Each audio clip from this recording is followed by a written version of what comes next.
মুসলমান বাবজি আমার খুতবার সাথে সাথে যে আয়াতে কারিমা তিলাওয়াত করেছি কুল ইন কুনতুম তুহিব্বুনাল্লাহ ফাত্তাবিউনি তাবিউকুমুল্লাহ ওয়ালা যুনুবকুম আল্লাহু গফুরুর রহিম। জোরে বলুন সুবহানাল্লাহ। ব্রাদার মুসলমান, আল্লাহ পবিত্র কালামুল্লাহর মধ্যে বলেছেন যারা खुदा के पेते चाहो तो सर्वप्रथम नबी मोहम्मद सल्लल्लाहु ताला अलैहि वसल्लम के कहनो जोरे बोलুন সুবহানাল্লাহ। ব্রাদার, আমরা প্যান্ডেলটা খালি দেখছি, বাইরে ভর্তি। যেই রকম ভাবে বাপসি আমার কোন যদি ট্রেন স্টেশনে যাও, টিকিট কেটে নিয়েছো ঠিক না? টিকিট কাটার পরে আপনি ট্রেন স্টেশনের বাইরে বসে আছো কিংবা ঘোরাঘুরি করছো দোকানে দোকানে, টাইম মতো ট্রেনটা পাওয়া যাবে বা আরো বলবেন না?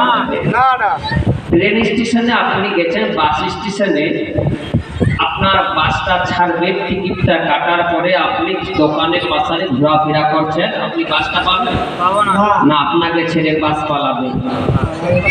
ওই রকম ভাবে বেরাদার মিল্লাতে ইসলামিয়া যারা জলসাতে এসে, নবীর মাহফিলে এসে যারা বাইরে ঘোরাফেরা করে, এরা কি সেই জলসার সওয়াবটুকু পাবে? পাবে না। বেরাদার মুসলমান, কেউ যদি জলসাতে এসে যদি চারিদিকে ঘোরাফেরা করে, বাড়ি থেকে যদি বার হয়, আমি রানী কামাত গ্রামে জলসাতে যাব, জলসা মৌলানারা আসলে ওনাদের আমি জলসা কিছু শ্রবণ করব, কিছু নেকি হাসিল করব, এইটা মনের বাসনা তামান্না লইয়া যদি কোন জলসার মঞ্জিলে আসে বাবা গো, তাদের জন্য যত দূর পর্যন্ত আগিয়ে আসবে আল্লাহ পাক রব্বুল আলামিন বলেন তারা জান্নাতের দিকে যেন আগিয়ে যায়। জোরে বলুন সুবহানাল্লাহ। বেরাদার মুসলমান, শোনার যাতে বাবাজি আমার, আল্লাহর নবী, দয়ার নবী, মায়ার নবী মুস্তাফা মুর্তজা মুনাক্কার তোহা ইয়াসিন, গায়বের সংবাদদাতা নবী মুহাম্মদুর রাসূলুল্লাহ, জোরে বলুন সাল্লাল্লাহু তাআলা আলাইহি ওয়াসাল্লাম বলেন, ওরে আমার উম্মতি তোমরা শুনো, তোমরা যদি জলসাতে গিয়ে তোমরা যদি কোনো মাহফিলে না বসো, স্টেজটা যত দূর থেকে তৈরি করা হবে, সামিয়ানা যত দূর থেকে দেওয়ানো হবে, প্যান্ডেলটা যত দূর থেকে দেওয়ানো হবে, বাপ আল্লাহর নবী, দয়ার নবী, মায়ার নবী বলেন এইটা কোনো সাধারণ প্যান্ডেল নয়, এইটা কোনো সাধারণ স্টেজ নয়। দয়ার নবী, মায়ার নবী মুস্তাফা মুর্তজা মুনাক্কার তোহা ইয়াসিন, গায়বের সংবাদদাতা নবীজি আমার বলেন এইটা কোন সুন্দর মাহফিল, সাধারণ মাহফিল নয়, এইটা হলো যেন একটা জান্নাতের বাগিচা। এটা হলো একটা জান্নাতের বাগিচা। বেরাদার মুসলমান, যতদূর থেকে এই প্যান্ডেলের সামিয়ানা দেখতে পাচ্ছেন, এইটুকু জায়গায় শুধু হলো জান্নাতের সামিয়ানা, আর যেটা প্যান্ডেলের বাইরে যারা ঘোরাফেরা করছেন এটাকে জান্নাত বলা যাবে না বাপ। আবার আমার দয়ার নবী, মায়ার নবী মুস্তাফা বলেন যে যেই জায়গাটা জলসার নামকরণ ধরে বাইরে মেলা লাগবে, বাইরে ছেলেদের আড্ডা হবে, ওইটা আমার মাহফিলে পড়ে না, ওইটা হয় একটি জাহান্নামের টুকরা। জোরে বলুন সুবহানাল্লাহ। ওইটা হলো জাহান্নামের টুকরা। আপনি জলসাতে এসে মেলা বাজারে ঘোরাফেরা করেন, সকল মহিলারা আমার শব্দ ভালো লেগেছে আসে না, মহিলাদের চুল দেখাটাই হলো হারাম, বেপরদায় যাওয়াটাই হলো হারাম। এই বেপরদা নারীদের থেকে বাঁচতে হবে কেমন ভাবে? আল্লাহর নবী, দয়ার নবী, মায়ার নবী মুস্তাফা মুর্তজা মুনাক্কার তোহা ইয়াসিন, গায়বের সংবাদদাতা নবীজির সঙ্গে কেমন করে নবীকে পাওয়া যাবে, নবীর সঙ্গে মোহাম্মত কেমন করলে পাওয়া যাবে? আমার নবী কাল কিয়ামতের দিবসে হাসরের ময়দান যেদিন হবে বাবা, প্রত্যেকটা মানুষ যেন প্রথম হযরতে আদম আলাইহিস নবীর কাছে যাবে। আদম আলাইহিস নবীর কাছে যাওয়ার পরে বলবেন, ওগো আদম আদি পিতা, আপনি বলুন আজকে আমার এত গুনাহ রয়েছে গো, আজকে আমার সুপারিশ না তুমি করে দাও। হযরতে আদম আলাইহিস নবী বলবেন যাও তুমি যেন মুসা নবীর কাছে চলে যাও। ঈসা নবী পাঠাবেন মুসা নবীর কাছে। মুসা নবীর কাছে যাওয়ার পরে সর্বশেষে বলবে যাও তোমাদের মুসা নবীর কাছে তোমাদের গুনাহ মাফ হবে না, তোমাদের নবীর কাছে শাফাআত পাবে না, তোমরা যাও চলে যাও। যেই নবীকে না বানাইলে আল্লাহ আসমানকে বানাইতো না, যেই নবীকে না বানাইলে আল্লাহ জমিনকে বানাইতো না, যেই নবীকে না বানাইলে আল্লাহ যেন সারা ফুল কায়নাতকে তৈরি করতো না। আর ওই নবী না আসলে আজকে রানী কামাচাতল থানার মধ্যে বাবাজি আমার এই মাহফিল পর্যন্ত হয়তো না। আমার নবী না আসলে মাহফিল হতো, আর আমার নবী না আসলে আমরা ইসলাম পেতাম না। আর আমাদের হিন্দুস্তানের বুকে খাজা বাইতুদ্দিন চিশতি রাহমাতুল্লাহ তাআলা আলাইহি যদি না আসতো তাহলে আমরা দয়ার নবী মায়ার নবীকে চিনতাম না, খোদাকে চিনতে পারতাম না, আমরা এক কথায় কোন মুসলমান বলে থাকতাম না। আমরা কোন বাবার ঘন্টি কোন জায়গায় বাঁচাতাম, কেমন করে আমার নবী দয়ার নবী মায়ার নবী মুস্তাফা মুহাম্মদুর রাসূলুল্লাহ বাবা সাল্লাল্লাহু তাআলা আলাইহি সাল্লাম আমার নবীজি যেদিনে বাবাজি আমার কলেমা প্রচার করতে লাগলেন, কলেমা প্রচার করতে করতে বাবা তায়েফ বাসীরা আমার নবীর উপরে কতটা জুলুম করে, কতটা মক্কা বাসীরা জুলুম করে, নবীর উপরে পাথর মারে, কিন্তু আমার মায়ার নবী দয়ার নবী কিন্তু পাথরের আঘাত ছাড়ে না। কিন্তু তার সঙ্গে হযরত বিলাল রাদিয়াল্লাহু তাআলা আনহু যেন নবীর চারিদিকে এদিকে ওইদিকে পাথর আঘাত করেছে কেন, বলে কেন থেকে নাও, বলে মুহাম্মদ তো খোদা नहीं है, মুহাম্মদ খোদা से भी जुदा नहीं है। अगर মুহাম্মদের উপর যদি মুহাম্মদের উপর আঘাত পায় তো আল্লাহ রাব্বুল আলামিন বলেন যে আমার নবীকে কষ্ট দিল সে যেন আমাকে কষ্ট দিল, আর যদি নবীকে কাঁদায় আল্লাহ বলেন যেন তুমি যেন আমাকে কাঁদাইলে, সুবহানাল্লাহ তোমরা যেন আমাকে কাঁদাইলে। তো দয়ার নবী মায়ার নবী মুস্তাফা বাবা যারা ইসলাম প্রচার করতে গিয়ে হযরত বেলাল রাদিয়াল্লাহু তাআলা যখন ইসলাম গ্রহণ করেনি, হযরত উমাইয়ার বাড়িতে আমার নবী হযরত বেলাল রাদিয়াল্লাহু তাআলা আনহু উমাইয়ার বাড়িতে বাবা যেমন গোলাম ছিলেন, গোলাম থাকার পরে চারিদিকে সকলে যখন আমার নবীর চর্চা গুলো শুনে, আমার নবীর যেন চরিত্র দেখে, আমার নবীর যেন চলাফেরা দেখে যেন সকলে যখন ইসলাম গ্রহণ করতে লাগে বাবা কলেমা শরীফ পড়তে লাগে। আমার কিছুক্ষণ আগে আমাদের পূর্বে বক্তা ওমর ফারুক যিনি ছিলেন বাবা উনি নবীর চরিত্র সুন্দর ভাবে বয়ান করলেন। এইরকম ভাবে আমার দয়ার নবী মায়ার নবী মুস্তাফা যেন বাবা আমার পুরস্কার যখন কলেমা প্রচার করে উমাইয়ার বাড়িতে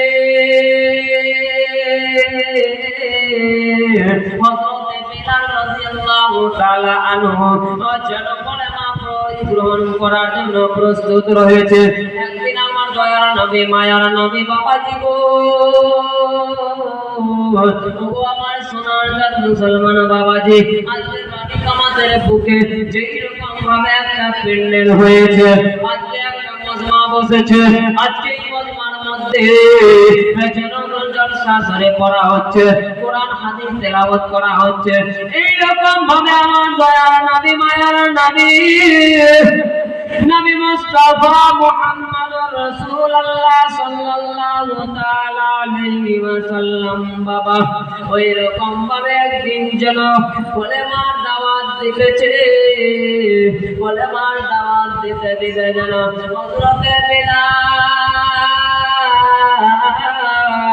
হযরত বেলাল রাদিয়াল্লাহু তাআলা আনহু যেন আমার নবী মুস্তাফার হাতে হাত দিয়ে যেন কলেমা শরীফ পড়ে যেন দ্বীন ইসলাম গ্রহণ করে নেয়। দ্বীন ইসলাম গ্রহণ করার পরে যখন হযরত বেলাল রাদিয়াল্লাহু তাআলা আনহু উমাইয়ার বাড়িতে গোলাম বাবা গোলাম থাকাকালীন যেন আল্লাহর পবিত্র কোরআনকে যেন আমার নবী দয়ার নবী যেন তাকে উপহার স্বরূপ দেওয়া হয়েছে। উমাইয়া সারা রাত্রিতে ঘুমন্ত অবস্থায় থেকে গেছে হযরতে বেলাল।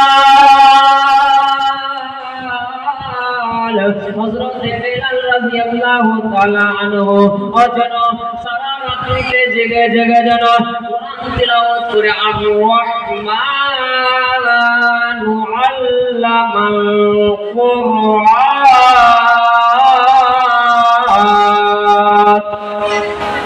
সূরা রহমান যখন তিলাওয়াত করে তার সঙ্গে সঙ্গে সূরা ফাতিহা তিলাওয়াত করে আলহামদুলিল্লাহি রাব্বিল আলামিন আর রহমানির রহিম। এইরকম ভাবে হযরত বেলাল রাদিয়াল্লাহু তাআলা আনহু যেন রাত্রিতে কোরআন খুলে যেন তিলাওয়াত করতেছে, উমাইয়া যেন ঘুম থেকে বেদার হয়ে যায়, ঘুম থেকে জেগে যায়। আর ঘুম থেকে জেগে যাওয়ার পরে বাবা হযরত বেলাল রাদিয়াল্লাহু তাআলা আনহু ঘরের পাশে চলে গেছে। ঘরের পাশে যাওয়ার পরে ঘর থেকে যেন আওয়াজ বার হয়, আল্লাহ নতুন সুরে কোরআনের আওয়াজ আলহামদুলিল্লাহি রাব্বিল আলামিন আর রহমানির রহিম। এইরকম ভাবে কোরআন পড়তে পড়তে যেন সারা রাত কাটিয়ে দেয়। উমাইয়া যেন কোরআন শুনতে শুনতে যখন বিরক্ত হয়ে যায়, এক পর্যায়ে বিরক্ত হয়ে যায় বাবাজি আমার। বিরক্ত হওয়ার পরে সকালবেলার দিকে হযরতে বেলাল রাদিয়াল্লাহু তাআলা আনহুকে ডেকে বলা হলো, ওগো বেলাল, তুমি রাত্রে বেলা কি তিলাওয়াত করতেছিলে? তুমি রাত্রে বেলা কি করতেছিলে? হযরতে বেলাল রাদিয়াল্লাহু তাআলা আনহু বলতে লাগলেন, ওগো উমাইয়া শুনো, আমি আমার একখানা আল্লাহর গ্রন্থ পড়েছিলাম, যার কোনো মা নাই, যেই ধর্মের কোনো বাপ নাই, যেই ধর্ম হলো সর্বশ্রেষ্ঠ ধর্ম। তোমার ধর্ম তুমি করো, আমার ধর্ম আমি করব।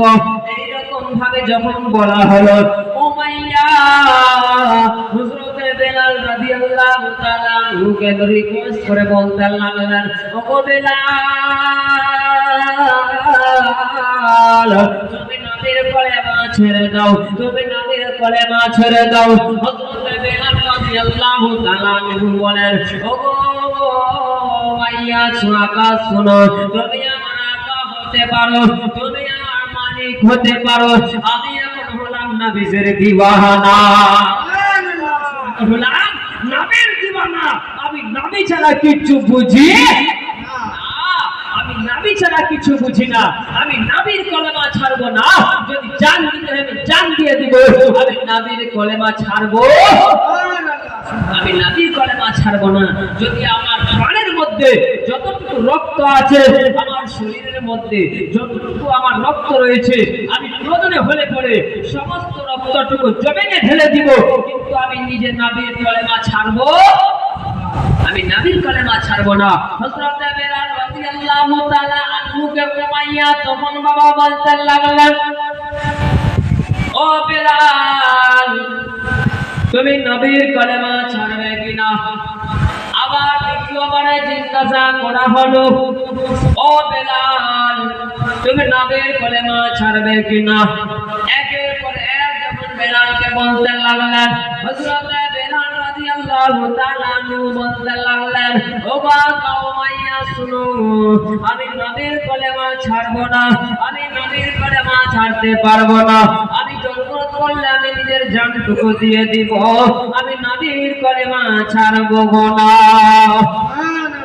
এই কথা বলার সঙ্গে সঙ্গে উমাইয়া তখন হযরতে বেলাল রাদিয়াল্লাহু তাআলা আনহুকে যখন কড়ার বাড়ি মারতে লাগলেন, কড়া বুঝে চাবুক আমাদের ভাষায় বলে, ওই চাবুকের দ্বারাতে হযরতে বেলাল রাদিয়াল্লাহু তাআলা আনহুর শরীরে আঘাত করতে লাগলেন। আঘাত করতে করতে বাবা শরীরের রক্ত ফেটে রক্তে রক্তান্তিত হয়ে যায়। বেলাল যত আঘাত মারে, বেলাল লা ইলাহা জিকির বলো, লা ইলাহা ইল্লাল্লাহ, লা ইলাহা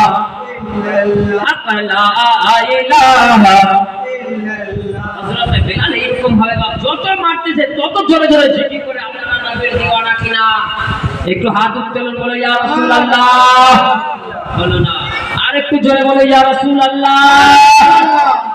তাহলে নবীর যখন দিওয়ানা এত জোরে নবীকে আপনার ইয়া রাসূলুল্লাহ বলে ডাকতে পারে, আমার নবী মুস্তাফা সাল্লাল্লাহু তাআলা আলাইহি সাল্লাম যেন রওজা শরীফ থেকে আমাদেরকে দেখতেছে, জোরে বলো সুবহানাল্লাহ। আমার নবী মাহফিল হাজির রয়েছে, নাজির রয়েছে, এবং যারা নবীর জন্য যারা নবীকে আওয়াজ দেয়, আমার দয়ার নবী মায়ার নবী মুস্তাফা বলেন আমি সেই আমার উম্মতের কাছে যেন আগিয়ে চলে যাই, জোরে বলুন সুবহানাল্লাহ। তাই কোন বলেন না হযরত বেলাল জিকির করছিল, আমরাও সেই নবীর উম্মত, আমরাও জিকির করি লা ইলাহা ইল্লাল্লাহ, বলো লা ইলাহা নিশ্চিত বাবা আওয়াজ দেন, জিকিরের আওয়াজ দিয়ে বলো লা ইলাহা লা ইলাহা ইল্লাল্লাহ হাসবি রাব্বি জাল্লাল্লাহ, লা ইলাহা ইল্লাল্লাহ লা ইলাহা ইল্লাল্লাহ, বলো লা ইলাহা হাসবি রাব্বি জাল্লাল্লাহ, লা ইলাহা ইল্লাল্লাহ, বলো লা ইলাহা ইল্লাল্লাহ। আসমানের মালিক তুমি আল্লাহ, জমিনের মালিক ওই আল্লাহ, পর্বতের মালিক ওই আল্লাহ, বলো লা ইলাহা ইল্লাল্লাহ, জোরে লা ইলাহা লা ইলাহা ইল্লাল্লাহ হাসবি রাব্বি জাল্লাল্লাহ, মাফি কলবি গায়রুল্লাহ, নূর মুহাম্মদ সাল্লাল্লাহ, বলো লা ইলাহা ইল্লাল্লাহ লা ইলাহা ইল্লাল্লাহ মুহাম্মাদুর রাসূলুল্লাহ সাল্লাল্লাহু আলাইহি ওয়াসাল্লাম। বেরাদর সুনান মুসলমান বাবাজি আমার, ওগো আমার আম্মা জানেরা, আপনারা সুন্দরভাবে শুনে নিন। হযরতে বেলাল রাদিয়াল্লাহু তাআলা আনহু কেমন নবীর দিওয়ানা ছিল, কেমন নবীর আশিক প্রেমী ছিল। যদি দুনিয়াতে কারোর সাথে প্রেম করতে হয়, নবীর সাথে প্রেম করো, আর নবীর সাথে প্রেম করলে আখিরাতে যেন হবে পার। সুবহানাল্লাহ। প্রেম করলে যত করবে জেনা, আল্লাহর বান্দা আল্লাহর ফেরেশতারা তত ধরে দিবে গেনা। কি জি, যত আপনি করবেন জেনা, আল্লাহর ফেরেশতারা তত ধরে দিবে গেনা। গেনা মানে এই যে চলবে জি।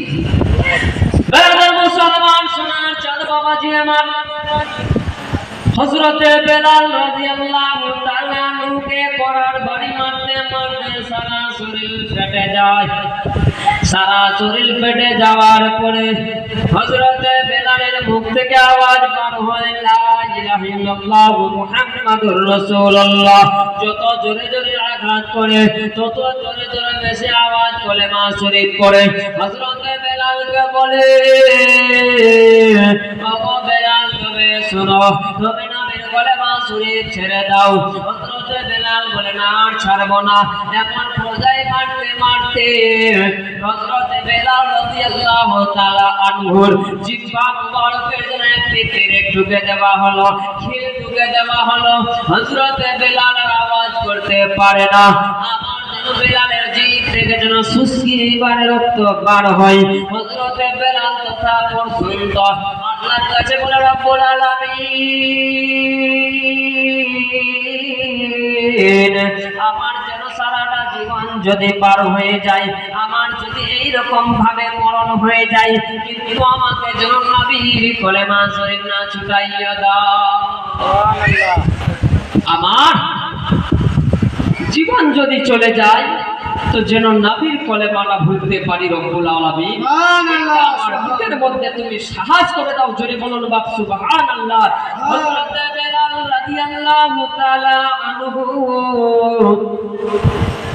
যেন বাবাজি আমার হযরতে বেলালকে যখন এরকম মারতে মারতে পেরেক মারার পরে বেলাল নবীর কলেমা ছাড়তে চায় না। একটা বড় পাতিলার মধ্যে একটা বড় নান বলে আমাদের ভাষাতে একটা বড় ডাব্বা তৈরি করা হলো। ওই ডাব্বার মধ্যে এত ফুটন্ত গরম পানি করেছে বাপ। ওই গরম পানিতে যদি আঙুল দেওয়া হয় তাহলে আঙুলটা গলে পানির মধ্যে চলে যাবে। এইরকম গরম পানি হযরত বেলাল রাদিয়াল্লাহু তাআলা এরকম গরম পানির মধ্যে যেন ডুবাই দিয়েছে।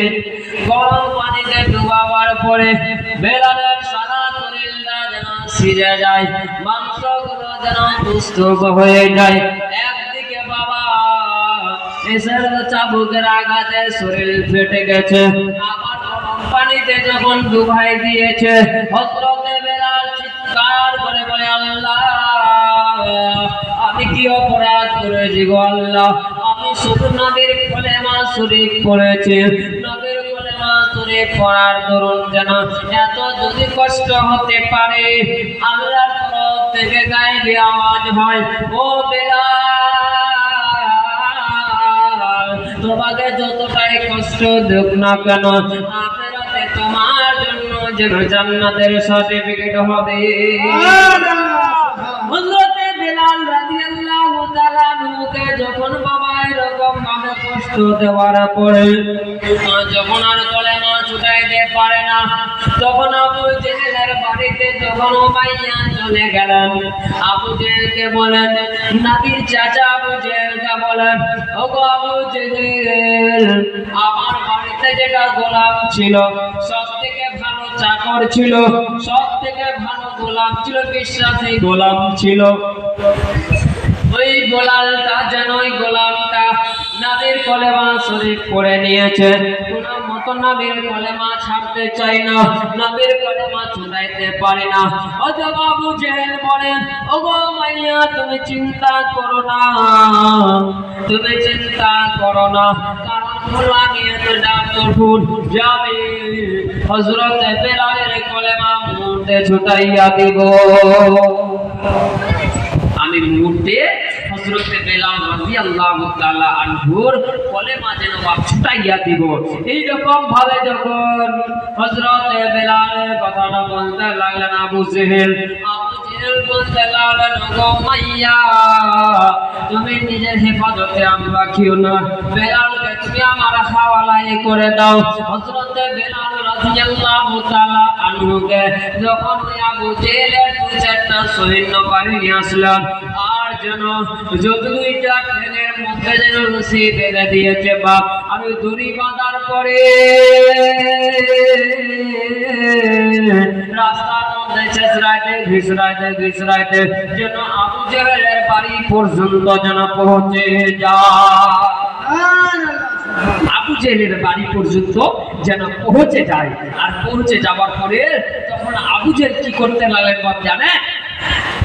আবু জেহেল যখন বলতে লাগলেন হযরতে বেলালের মুখে লাঠি দিয়ে বলতে লাগলেন, ও বেলাল তুমি নবীর কলেমাটুকু ছেড়ে দাও। হযরতে বেলাল রাদিয়াল্লাহু তাআলা আনহু বলতে লাগলেন, ওগো আবু জেহেল তুমি যতটা কঠোর হও না কেন, আমার জান দিলে জান দিয়ে দিব, আমি যতটুকু আমার শরীরে রক্তটুকু রয়েছে জরুরত পড়লে আমি নবীর ভালোবাসা বিলিত করে দিব, নবীর ভালোবাসায় আমি রক্তটুকু বিধাইয়া শেষ করে দিব, কিন্তু আমি নবীর কলেমা ছাড়ব না, নবীর কলেমা ছাড়তে পারবো না। হযরতে বেলাল রাদিয়াল্লাহু তাআলা আনহু যেন এরকম করার পরে বাবাজি আমার, ও আমার সোনার জগ মুসলমান বাবার বাগালারা শুনো গো, আপনারা এমন নবীর দিওয়ানা, আপনারা বাবাজি আমার আপনারা এমন নবীর দিওয়ানা যে আমরা নামাজ পড়বো না, আমরা এমন নবীর দিওয়ানা আমরা যাকাত দিব না, আমরা এমন নবীর দিওয়ানা নবীর প্রতি সালাম করব না, আমরা নবীর দিওয়ানা, মাথায় টুপি লাগাবো না, আমরা এমন নবীর দিওয়ানা, আমরা বেঈমানি বলতে ছাড়বো না। নাকি হযরতে বেলাল রাদিয়াল্লাহু তাআলা আনহু এমন নবীর দিওয়ানা ছিলেন আম্মা জানেরা। এইরকম ভাবে নবীর দিওয়ানা হতে হবে। আর আবার মা খালারা করে জ্বালা, এদের গায়রা এমন নবীর দিওয়ানি যে আমরা পর্দা করব নি, আমরা এমন নবীর দিওয়ানি আমরা যেন নামাজ পড়ব নি, আমরা এমন দিওয়ানি আমরা স্বামীকে ভালোবাসবো নি, আমরা এমন নবীর দিওয়ানি আমরা স্বামীর কথা শুনবো নি, আমরা এমন নবীর দিওয়ানি মেলা ঘুরতে ছাড়বো নি, আমরা এমন নবীর দিওয়ানি আমরা যেন নামাজ পড়ে পর্দা করব নি। নাকি এইরকম বললে বাবাজি আমার যেন হবে না। মা খালারা আপনারা রাগ করবেন না, নবীর দিওয়ানা যদি হতে হয় তো পর্দা করতে হবে। শরীয়তে মুতাহারার মধ্যে বলা হয়েছে যদি কোনো মা খালারা আমার যদি কোনো রাস্তার মধ্যে বেপর্দা অবস্থায় বসে থাকে, বেপর্দার মানে হলো মাথায় কাপড় যদি না দেওয়া হয় বাপসি আমার, যদি কোনো একটা নামাজি যদি ওই রাস্তার ধার দিয়ে যায় আর ওই মহিলাটির উপর যদি নজর পড়ে যায়, ওই চুলটিকে যদি দেখে নেয়, ওই চুল যদি মাথার যদি দেখে নেয় তো ওই মানুষটার উজু থাকবে না, সঙ্গে সঙ্গে উজুটা ভঙ্গ হয়ে যাবে। যদি বলুন সুবহানাল্লাহ। উজুটা যদি ভেঙে যায় ওই মানুষটা হয়তো মশলা জানে না যে আমার উজু নাই, সে নামাজ পড়লে নামাজ হবে? উজু না থাকলে নামাজ হবে? তো নামাজ যদি হবে না, উনি তো নামাজ পড়ে নিবে, বিনা উজুতে যদি নামাজ পড়ে, নামাজ পড়লে নেকি হবে না গুনাহ হবে? কি হবে? বিনা উজুতে নামাজ পড়লে নেকি হবে না গুনাহ হবে? গুনাহ হবে বাপজি আমার। সেই মানুষটাকে জানবে যে আমার নামাজে গুনাহ হবে। আল্লাহ বলেন তুমি নামাজ পড়ো, আকিমুস সালাত, তুমি নামাজ পড়ো। আবার আল্লাহ বলেন তুমি নামাজের মধ্যে তোমার জান্নাত রয়েছে, আবার নামাজের মধ্যে তোমার জাহান্নাম রয়েছে। জোরে বলুন সুবহানাল্লাহ। ওই নামাজের জন্য জান্নাত রয়েছে যেটা নবীর ভালোবাসা নিয়ে নামাজ পড়বে, এই তার জন্য সারাটা নামাজ যেন আল্লাহর দরবারে কবুল হবে। জোরে বলুন সুবহানাল্লাহ। যার দিলের মধ্যে নবীর প্রেম ভালোবাসা থাকবে না, এই মানুষের নামাজ কবুল হবে হবে না। যাদের দিলে নবীর ভালোবাসা নাই এদের নামাজ নাই, যাদের দিলে নবীর ভালোবাসা নাই এদের রোজা নাই, যাদের দিলে নবীর ভালোবাসা নাই এদের হজ নাই, যাদের দিলে নবীর ভালোবাসা নাই এদের যাকাত নাই। যতক্ষণ পর্যন্ত নিজের মা বাবা থেকে, নিজের ভাই বোন থেকে, নিজের আওলাদ থেকে আমার নবী মুস্তাফা সাল্লাল্লাহু তাআলা আলাইহি সাল্লামকে বেশি বেশি ভালোবাসবে না, ততক্ষণ পর্যন্ত কোনো ইবাদত কামে আসতে পারে আরে আসতে না। বেরাদার মুসলমান আমার মা খালারা আপনারা একটু ধ্যান দিয়ে শুনবেন। ওই গুনাহটার ভাগীটা হবে কে? বলবো বলবো বলেন। ঈদগাহ জন্য 50 টাকা দিয়ে দেন না বাপজি আমার, আমাকে কালেকশনের কথা বলেনি, মজা করে বললাম। কি দি আমার পরে যিনি বক্তা আসবেন জাকিরুল ইসলাম, উনি আপনাদের কালেকশন করে, আমাদের কালেকশনের কথা বলেনি। বা কেউ যদি খুশিতে 50,000 টাকা দিতে পারেন অবশ্যই টেবিলে দিলে, দিলে আমি ছাড়বো না, আর না দিলে জোর করে চাইবো না। যদি খুশি সে লো উসি সে क्या जाए। বেরাদার মুসলমান সোনার চাঁদ বাবাজি আমার, এই চাচা চাচা পালাই যায় নাকি? টাকার প্রশ্নে পালায়? সোনার চাঁদ মুসলমান বাবাজি আমারও আমার আম্মা জানেরা, ওই মহিলাকে যে মহিলাকে বসে থাকবে মাথার মধ্যে কাপড় থাকবে না, যেই নামাজিটা ওকে দেখে নামাজ পড়তে যাবে তার মুখটা ভাঙা করে নামাজ যদি না হয় ওই মহিলাটির জন্য আযাব, ওই গুনাহটা মহিলাটির উপরে চলে যাবে। ওই মহিলাটির উপরে এই আযাবটা চলে যাবে। কখনো মা খালারা সারা দিন যদিও বেপরদায় থাকেন, যখন আযান হবে মাথায় কাপড়টা দিয়ে নামাজের টাইম শেষ না হওয়া পর্যন্ত কাপড়টা ফেলবেন না। এই খালারা কি পালাই যাচ্ছেন বুঝি? আজই যাবেন না মায়েরা, আপনাদের ভালোর জন্য বলে। হযরতে বেলাল রাদিয়াল্লাহু তাআলা আনহুকে যখন আবু জেহেলের বাড়িতে নিয়ে আসা হলো, নিয়ে আসার পরে আবু জেহেল মুখে লাঠি দিয়ে বলে, ও বেলাল তুমি নবীর কলেমা ছেড়ে দাও। বেলাল মুখে কথা বললে পারে না, শরীর মাথা হিলাইলে না, কলেমা ছাড়ব না। এইরকম বলার সঙ্গে সঙ্গে ওগো আমার মা জানেরা, ও আমার আব্বা জানেরা, শোনো শোনো, যেন শোনার যেন মুসলমানেরা একটু দয়া করে মন দিয়ে শুনবেন। হযরত বেলাল রাদিয়াল্লাহু তাআলা আনহুকে তখন যেরকম ভাবে মুখে লাঠি দিয়ে যখন হযরত বেলাল কথা শুনে না, যখন কাম হয় না, তখন বাবা বলতে লাগলেন, এক বাটি যেন মরিচের লঙ্কার গুঁড়া করো। এক বাটি লঙ্কার গুঁড়া করা হয়েছে। যদি একটু কেটে যায় বাবা, মা খালারা আমার বেশি বুঝতে পারবে, কারণ ওরা সিলটিতে মশলা বাটে বেশি নাকি, আবার মায়েরা সিলটিতে মশলা বাটে বেশি। তো যদি হঠাৎ যদি মশলা বাটে কোনোদিন, যদি মশলা সিলটিতে বাটায়, যদি না বাটে, হাত এত জ্বালা করে যে আমার মা খালা দুই চোখের জরুরত করলে পানিটিকে ফেলে দেবে। ওইরকম ভাবে বাবা হযরত বেলাল রাদিয়াল্লাহু তাআলা আনহুকে যখন কলেমা ছুটাইতে পারে না, হযরত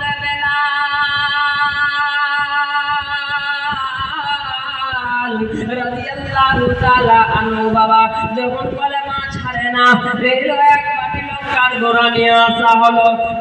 বাবা চাবুকে শরীর ফেটে গেছে, গরম পানিতে সারা শরীর সিদ্ধ হয়ে গেছে, সারা শরীরটা যেন কালো কালো দাগ হয়ে গেছে, মুখটা যেন ততলা হয়ে গেছে। রাস্তার মধ্যে ছেঁচড়ায় যখন নিয়ে এসছে, আমাদের বাস্তব ভাষা হলো বাবা ঘিসরাই, ঘিসরাই ঘিসরাই ঘিসরাই যখন বাবা নিয়ে এসছে, শরীরের চামড়াটুকু বাবা উঠে গেছে। হযরত বেলাল কে তখন ওই মরিচের গুঁড়াটুকু বেলালের উপর যেন লাগাই দেওয়া হয়েছে। কতটা জুলুম হবে বাবা। হযরত বেলাল মরিচের গুঁড়া যখন তার শরীরে লাগাই দেওয়া হলো, মা গো হযরত বেলাল রাদিয়াল্লাহু তাআলা আনহু দুই চোখ দিয়ে ঝরঝর করে পানি বহে যায়। পানি বহে যাওয়ার পরে হযরত বেলাল দুই কানে হাত উত্তোলন করে আল্লাহর দিকে সাক্ষী রেখে বলে, ও রব্বুল আলামিন, আমি এই দুনিয়ার মধ্যে এতটা আযাব পাচ্ছি, এতটা কষ্ট পাচ্ছি, আর রব্বুল আলামিন আমি যেন আখিরাতে যেন নবীর সঙ্গে যেন জান্নাতে যাই। আমি যতটা কষ্ট পাচ্ছি এতে আমার কোনো দুঃখ নয়, এতে আমার কোনো কষ্ট নয়, আমি যেন আখিরাতে হাসরের দিনে যেন আমি নবীর সাথে যেন সব সঙ্গে সঙ্গে নবীর সঙ্গে যেন জান্নাতে যেতে পারি। জোরে বলুন আমরা যেন নবীর সাথে জান্নাতে যেতে পারি। এইরকম ভাবে হযরত বেলাল রাদিয়াল্লাহু তাআলা আনহু আল্লাহর কাছে আরজি করতে লাগলেন, বাপ যে আমি যেন নবী মুস্তাফার সাথে যেন জান্নাতে থাকতে পারি, নবীর সঙ্গে যেন জান্নাতে শাফাআত হতে পারে, আমার নবীর সঙ্গে যেন হাসরে যেন মুলাকাত হতে পারে। আমার নবী মুস্তাফা দয়াল নবী মায়ার নবী মুহাম্মদুর রাসূলুল্লাহ সাল্লাল্লাহু তাআলা আলাইহি সাল্লাম বাপজি আমার যেই লাইনে কাতারে থাকবে, ওই লাইনে যেন আমার থাকার জন্য সুযোগটুকু করে দাও। জোরে বলুন সুবহানাল্লাহ, সুবহানাল্লাহ। এইরকম করার পরে হযরত বেলাল রাদিয়াল্লাহু তাআলা আনহু শরীরে যখন মরিচের গুঁড়া লাগিয়ে দেওয়া হয়, বেলাল বাবা ঝরঝর করে চোখের পানি ছেড়ে বলে, ও আল্লাহ, আমি এমন কোনো কঠোর কাজ করিনি, আমি নবীকে ভালোবেসেছি, নবীকে ভালোবাসার কারণে যদি আমার এতটা কষ্ট হয়, যেন আখিরাতে আমার কোনো কষ্ট দিও না। এরকম বেলালের উপর মরিচের গুঁড়া লাগাবার পরে তবুও বেলালকে বলো, বেলাল তুমি নবীর কলেমা শরীফ ছেড়ে দাও। হযরত বেলাল রাদিয়াল্লাহু তাআলা আনহু এরকম ভাবে বাবা মাথা নড়ায়, মুখে জবান কথা বলতে পারে না, 3 দিন হয়ে যায়, পেটের মধ্যে খাবার যায় না, মুখের মধ্যে পেরেক মারা আছে, জিভের মধ্যে বাবা পেরেক মারা আছে, জিভ দিয়ে যেন শুষ্কি রক্তের ফোঁটা বহে যায়। এইরকম পর্যায়ে হযরত গো বেলাল তুমি নবীর কলেমা পড়েছে দাও। হযরত বেলাল রাদিয়াল্লাহু তাআলা আনহু বলেন না আমি নবীর কলেমাটুকু ছাড়ব না, জরুরত পড়লে আমি জানটুকু দিয়ে দিব, নবীর কলেমা পড়ে ছাড়ব না। এইরকম বলার সঙ্গে সঙ্গে বেলালের দুইটা হাত বেঁধে দেওয়া হলো, দুইটা পা বেঁধে দেওয়া হলো। আর কোন রাওয়াইতে 40টা ঘোড়া, কোন রাওয়াইতে সে বাবা 40,000 ঘোড়া ওই বেলালের দেহর উপর যেন চালাই দিয়েছে। হযরতে বেলালের দেহর উপরে, বেলালের বডির উপরে যেন 40টা ঘোড়া একসাথে যেন চালাই দিয়েছে। বেলালের শরীর থেকে যেন কষ্টের টুকরা গুলো যেন জমিনে পড়ে যায়। হযরতে বেলাল রাদিয়াল্লাহু তাআলা আনহু যখন জমিনের মধ্যে ঘোড়া ভরে দিচ্ছে, ওই দিকে হযরতে আবু বকর সিদ্দিক রাদিয়াল্লাহু তাআলা আনহু যেই নবীকে দুনিয়াতে থাকা কালের সেই নবী থেকে শুনেছেন জান্নাতের যেন সার্টিফিকেট দিয়েছিলেন, আমার নবীকে বাঁচার জন্য নিজের জানটুকু যেন বিলাই দিয়েছিলেন। ওগো সোনার জান মুসলমান বাবাজি আমার, দয়ার নবী মায়ার নবী প্রেমে মোহাম্মতে পড়ে হযরতে বেলাল রাদিয়াল্লাহু তাআলা আনহুর উপরে এত কঠোর শাস্তি চলে, এত কষ্টটুকু হয়ে যায়। হযরতে বেলাল রাদিয়াল্লাহু তাআলা আনহুর কষ্টের মুবারক থেকে, কষ্টের টুকরাগুলো থেকে এক একটা রক্তর ফোঁটা থেকে যেন আওয়াজ আসে লা ইলাহা ইল্লাল্লাহ, লা ইলাহা ইল্লাল্লাহ ও মুহাম্মাদুর রাসূলুল্লাহ। নারে তাকবীর, নারে তাকবীর, নারে রিসালাত। হযরত আল্লামা মাওলানা জাকিরুল ইসলাম সাহেব, নারে তাকবীর, নারে রিসালাত। সারা মুসলমান বাবাজি আমার শুনে নাও, নবী মুস্তাফা সাল্লাল্লাহু তাআলা আলাইহি সাল্লাম যখন হযরতে সাহাবে হযরতে আবু বকর সিদ্দিক রাদিয়াল্লাহু তাআলা ওই পথ দিয়ে যায়, আর একটি মহিলা, ইহুদি মহিলা ইসলাম বাবা গ্রহণ করেনি। ইসলাম গ্রহণ করার আগে যেন বাবা যে আমার এমন পর্যায়ে যেন হযরতে আবু বকর সিদ্দিক রাদিয়াল্লাহু তাআলা আনহুকে গিয়ে বলেন, ওগো আবু বকর, শুনো গো আপনার সাহাবী, আপনার দোস্ত জিগার, আপনার নবীর দিওয়ানা আপনার আশিককে যেন এতটা কঠোরভাবে আবু জেহেল শাস্তি দিচ্ছে। এরকম কথা বলার সঙ্গে সঙ্গে বাবাজি আমার হযরতে আবু বকর সিদ্দিক রাদিয়াল্লাহু তাআলা আনহু আর দেরি না করে আবু জেহেলের দরজার দরওয়াজার মধ্যে চলে গেলেন। গিয়ে মুখটা দেখে চিনতে পারে না, আবার যে ওই মহিলাটির কাছে আসলেন, এসে বলেন ওগো কে, ওই সাহাবীটির নাম দিয়ে একটু দয়া করে বলো। তখন মহিলাটি বলতে লাগলেন, ওটা হলো হযরতে বেলাল রাদিয়াল্লাহু তাআলা আনহু। জোরে বলুন সুবহানাল্লাহ। হযরতে বেলাল রাদিয়াল্লাহু তাআলা আনহু তখন বাবাজি আমার জন্য হযরতে বেলালের কাছে গিয়ে দৌড়ায় আবু বকর সিদ্দিক রাদিয়াল্লাহু তাআলা আনহু আপনার হযরতে বেলালকে বুকে টেনে নাই, বলে গো ভাই কি কেন তোমার এত কষ্টটা হচ্ছে? তখন বেলাল ইসলাম সোনার চার মুসলমান বাবাজি আমার আবু জেহেলকে বলতে লাগলেন, ও আবু জেহেল তুমি শুনো, আর তুমি দেরি করো না, বললে গোলামটার দাম কত নেবে? আবু জেহেল বলেন, এটা আমার গোলাম নয়, এটা হলো উমাইয়ার গোলাম, এটা হলো উমাইয়ার গোলাম। এইরকম কথা বলার পরে বাবা উমাইয়ার কাছে আবু বকর সিদ্দিক দৌড়ায় চলে গেলেন। আর দৌড়ায় যাওয়ার পরে উমাইয়াকে বলতে লাগলেন, ও উমাইয়া তুমি শুনো তো, ওই বেলাল গোলামটার দাম তুমি কত নেবে? বলে 40 দিনার নিব। কোন রওয়াইতে আছে 40টি উট নিব, 40টি উট নিব, 10টি উট নিব, বিভিন্ন কিতাবে বাবা বিভিন্ন রওয়াইতে আছে। এইরকম ভাবে তখন বেলালকে খরিদ করে নেওয়ার পরে বেলালকে নিয়ে যেন চলে যায়, সুন্দরভাবে শরীরটা একটু ধোয়াই দেওয়ার পরে বেলাল ইশারায় কথা বলে, ওগো আবু বকর ভাই আমার, আর আপনি দেরি করেন না, আপনি দয়া করে আমার মুখের পেরেকটা বাইর করে দিন। আমার জিভের মধ্যে, জিভার মধ্যে যেটা কাটা ঠোকা হয়েছে, এই কাটাটাকে টেনে নিন, আমি কথা বলতে পারবো।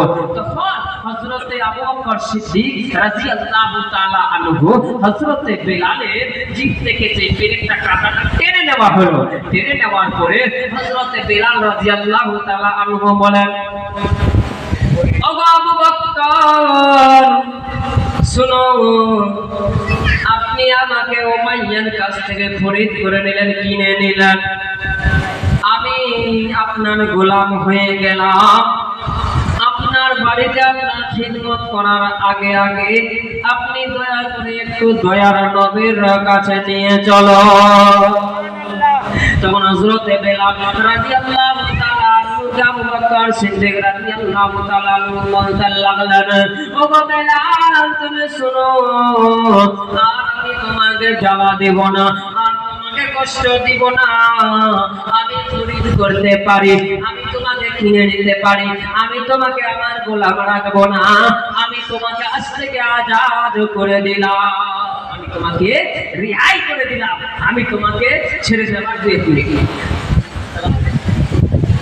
দাদা সোনার চাঁদ মুসলমান বাপজি, বক্তা চলে এসে, বেশি লম্বা করবো না, জীবনী বক্তা চলে এসে, একটু বলবো, একটু জোরে বলুন সুবহানাল্লাহ। হযরতে বেলাল রাদিয়াল্লাহু তাআলা আনহুকে তখন বাবা বলতে লাগলেন, ওগো বেলাল তোমাকে যাও আজ থেকে নবীর গোলাম বানাইয়া দিলাম। নবীর দরজার রওজা শরীফ, নবীর দরওয়াজার মধ্যে নিয়ে গিয়ে নবীজির খানকার মধ্যে উপস্থিত হয়ে গেলেন, নবীর হুজরা মুবারকে পৌঁছে গেলেন, নবীর দরবারে পৌঁছে গেলেন। পৌঁছে যাওয়ার পরে নবী বিশ্ব নবী মুস্তাফা দয়ার নবী মায়ার নবীকে বলেন, ইয়া রাসূলুল্লাহ, হাবিবাল্লাহ নবী গো, আপনি দয়া করে একটু দেখুন, আপনার একটা দয়ার আশিক নিয়ে এসেছি, আপনার জানের জিগার আশিককে নিয়ে এসেছি।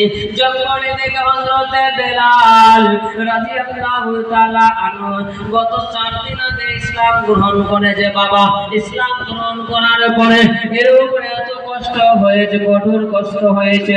হযরতে বেলাল রাদিয়াল্লাহু তাআলা আনহুকে দয়ার নবী মায়ার নবী বুকে টেনে নেই, বাপ বুকে টেনে নেওয়ার পরে, ওগো বেলাল আপনাকে হয়তো মাইয়ার দলেরা কষ্ট দিয়েছে, আবু জেহেলের দলেরা কষ্ট দিয়েছে, আর তোমাকে কষ্ট হবে না, আমি তোমাকে যেন জান্নাতের সার্টিফিকেট দিয়ে দিলাম, তোমাকে জান্নাতের সার্টিফিকেট দিয়ে দিলাম। আমার হযরতে বেলাল রাদিয়াল্লাহু তাআলা আনহু, বাবা এর সেবারে হলো অনেক লম্বা আলোচনা। হযরতে বেলাল রাদিয়াল্লাহু তাআলা আনহু তখন বাবা বিশ্ব নামে দয়ার নবী মায়ার নবীর কাছে গিয়ে বলতে লাগলেন, ওগো ইয়া রাসূলুল্লাহ, হাবিবাল্লাহ নবী গো, আমি কি জান্নাতি হয়ে গেলাম? হযরতে বেলাল বলেন, হ্যাঁ তুমি জান্নাতি। হযরতে বেলাল আবার জিজ্ঞাসা করতে লাগলেন, ইয়া রাসূলুল্লাহ, হাবিবাল্লাহ নবী গো, আমি কেমন করে জান্নাতি হয়ে গেলাম? বিশ্ব নবী দয়ার নবী মায়ার নবী বলতে লাগলেন, ওগো বেলাল তুমি শুনো, আর তুমি এমন জান্নাতি হয়ে গেলে দুনিয়াতে যত মুমিন মুসলমান থাকবে সবার থেকে তুমি জান্নাতে আগে যাবে।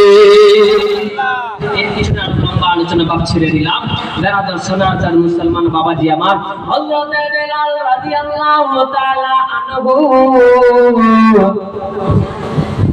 তখন দয়ার নবী মায়ার নবী বলতে লাগলেন, মোহাম্মতে আরো একটু বেলাল বলতে লাগলেন, ওগো আকা শুনো, আমি কি আপনার থেকেও বেশি জান্নাতি? আপনার থেকে আগেও কি আমি জান্নাতে যাব? হযরতে বেলাল রাদিয়াল্লাহু তাআলা আনহুকে দয়ার নবী মায়ার নবী মুহাম্মদে বুকে ধরে বলেন, ও বেলাল তুমি শুনো, তুমি হয়তো আমার থেকেও জান্নাতে আগে যাবে। জোরে বলুন সুবহানাল্লাহ। বলে হযরতে বেলাল বলে, ওগো দয়ার নবী মায়ার নবী, ও কাকা, আমি কেমন করে আপনার থেকে আগে জান্নাতে যাব? দয়ার নবী মায়ার নবী মুস্তাফা মুর্তজা মুনাক্কার তোহা ইয়াসিন গায়েবের সংবাদদাতা নবী মুহাম্মদুর রাসূলুল্লাহ সাল্লাল্লাহু তাআলা আলাইহি ওয়াসাল্লাম বলেন, বাবাজি গো, তুমি শুনো, আমার কেমন করে তুমি আগে জান্নাতে যাবে।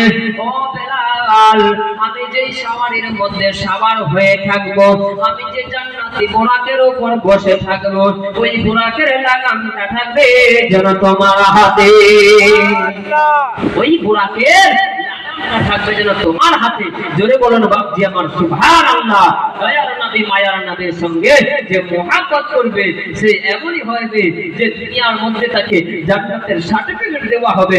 এমন করে সাহাবী মণ্ডলীরা আমার নবীর সাথে মুহাব্বত করেছিলেন। হযরত আবু বকর সিদ্দিক রাদিয়াল্লাহু তাআলা আনহু কোলের মধ্যে দয়ার নবী মায়ার নবী যেন শুয়েছিলেন। এক টাইমে যেন নামাজের টাইম কেটে গেল। হযরত আবু বকর সিদ্দিক রাদিয়াল্লাহু তাআলা আনহু दयार नबी मायार नबी के जगाएंगे। तो देखो कैसे मोहब्बत है। अगर मैं रसूलुल्लाह को जगाऊं तो कैसे जगाओ, रसूल को जगाओ तो कैसे जगाओ, मोहब्बत काजा हो जाएगा। अगर रसूल को जगा नबी को जगाओ तो मोहब्बत काजा हो जाएगा। मोहब्बत काजा हो तो कैसे आधा हो, अगर नमाज काजा हो तो फिर से आधा हो जाए। যদি বেরাদার মুসলমান, আগার বেরাদার সোনার চাঁদ মুসলমান বাপজি আমার, যদি নবীর মোহব্বত কাজা হয়ে যায়, নবীর মোহব্বত আদা করা যাবে না। আর যদি নামাজ কাজা হয়ে যায়, দয়ার নবী মায়ার নবী মুস্তাফা মুর্তজা মুনাক্কার তোহা ইয়াসিন গায়েবের সংবাদদাতা নবী মুহাম্মদুর রাসূলুল্লাহ সাল্লাল্লাহু তাআলা আলাইহি সাল্লাম বলেন, যদি তোমাদের নামাজ কাজা হয়ে যায় আমার রাসূলের কোনো কাজের জন্য, তো সেই নামাজটা তোমাদের জন্য আমি কাজা আদা করার দিয়ে দিলাম। জোরে বলুন সুবহানাল্লাহ। রব্বুল আলামিন বলেন, যেই বান্দা আমার নবীর জন্য যদি নামাজ কাজা করে দেয়, আগে থেকে আদা করার আমি যেন তার সুযোগ করে দিলাম। আর নবীর কাজা আদা করার কোনো সুযোগ নাই। বেরাদার মুসলমান, আমি নিজের বক্তব্যকে এখান থেকে কি করছি, একবার সকলে তওবা করুন। বলাও ভাষার মধ্যে ভুল থাকে, তওবা আস্তাগফিরুল্লাহ ওয়ালা হাওলা ওয়ালা কুওয়াতা ইল্লা বিল্লাহিল আলিল আযীম। আসসালামু আলাইকুম ওয়া রাহমাতুল্লাহি ওয়া বারাকাতুহু। আল্লাহুম্মা সাল্লি আলা হ্যালো মাওলানা মুহাম্মদ ওয়া আলি سيدنا مولانا محمد وعلى آل سيدنا مولانا محمد صلى الله عليه وسلم।